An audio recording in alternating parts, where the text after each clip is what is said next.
এই আন্দোলনকে ধূলিসাৎ করে বাংলাদেশে আরেকটা ফেসিবাদ কায়েমের ষড়যন্ত্র করতেছে।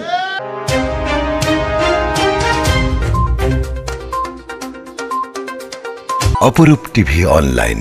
আগামী 10 মে চট্টগ্রামের ঐতিহাসিক পোলো গ্রাউন্ড ময়দানে তারুণ্যের রাজনৈতিক অধিকার প্রতিষ্ঠার সমাবেশ সফল করার লক্ষ্যে বাংলাদেশ জাতীয়তাবাদী যুবদল চট্টগ্রাম মহানগর শাখার নির্দেশনায় পাহাড়তলী থানা যুবদলের উদ্যোগে নগরীর 11 নং দক্ষিণ কাট্টলী ওয়ার্ড আব্দুরপাড়া প্রাথমিক বিদ্যালয়ের প্রস্তুতি সভা অনুষ্ঠিত হয়েছে।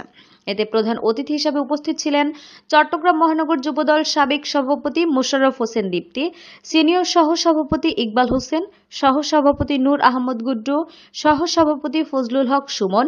সাংগঠনিক সম্পাদক এমদাদুল হক বাদশাহ, যুগ্ম সম্পাদক হাবিবুর রহমান মাসুম, সহ-সাধারণ সম্পাদক মোহাম্মদ ইয়াসিন, দপ্তর সম্পাদক মোহাম্মদ সাগির, সহ কোষাধ্যক্ষ মঞ্জুর আলম মঞ্জু, ত্রাণ ও পুনর্বাসন বিষয়ক সম্পাদক হোসেন জামান, আপ্যায়ন সম্পাদক মোহাম্মদ ইউসুফ, সহ দপ্তর সম্পাদক শাহিদুল ইসলাম শাহেদ, সদস্য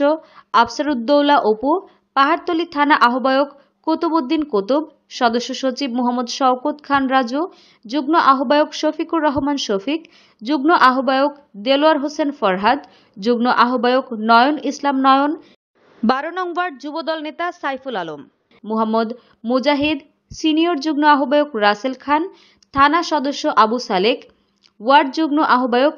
MSH অভি, যুগ্ম আহ্বায়ক মোহাম্মদ আজিম, থানা সদস্য আশিকুল ইসলাম আশেক, মোহাম্মদ মাহমুদ, শেখ জেবিন, মোহাম্মদ রহিম, সাজ্জাদ, শাকিল, মোহাম্মদ কালু, পারভেজ বাবু, ইমতিয়াজ ইসলাম, আশরাফুল ইসলাম বিজয়, মোহাম্মদ গিয়াসিন, মোহাম্মদ শরীফ, মোহাম্মদ আলাউদ্দিন, শান্ত,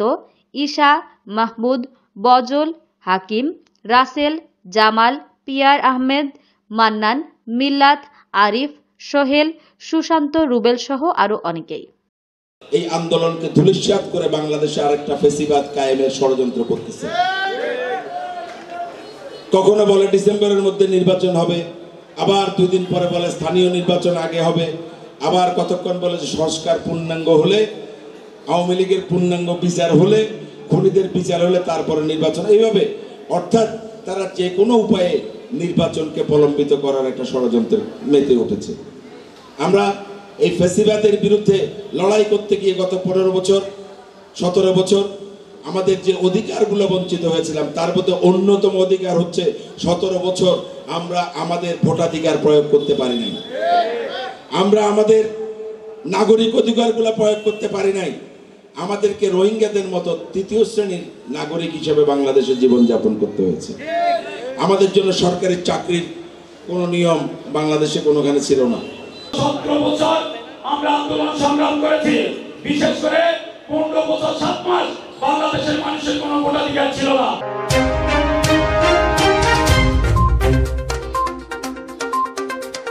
অপরূপ টিভি অনলাইন।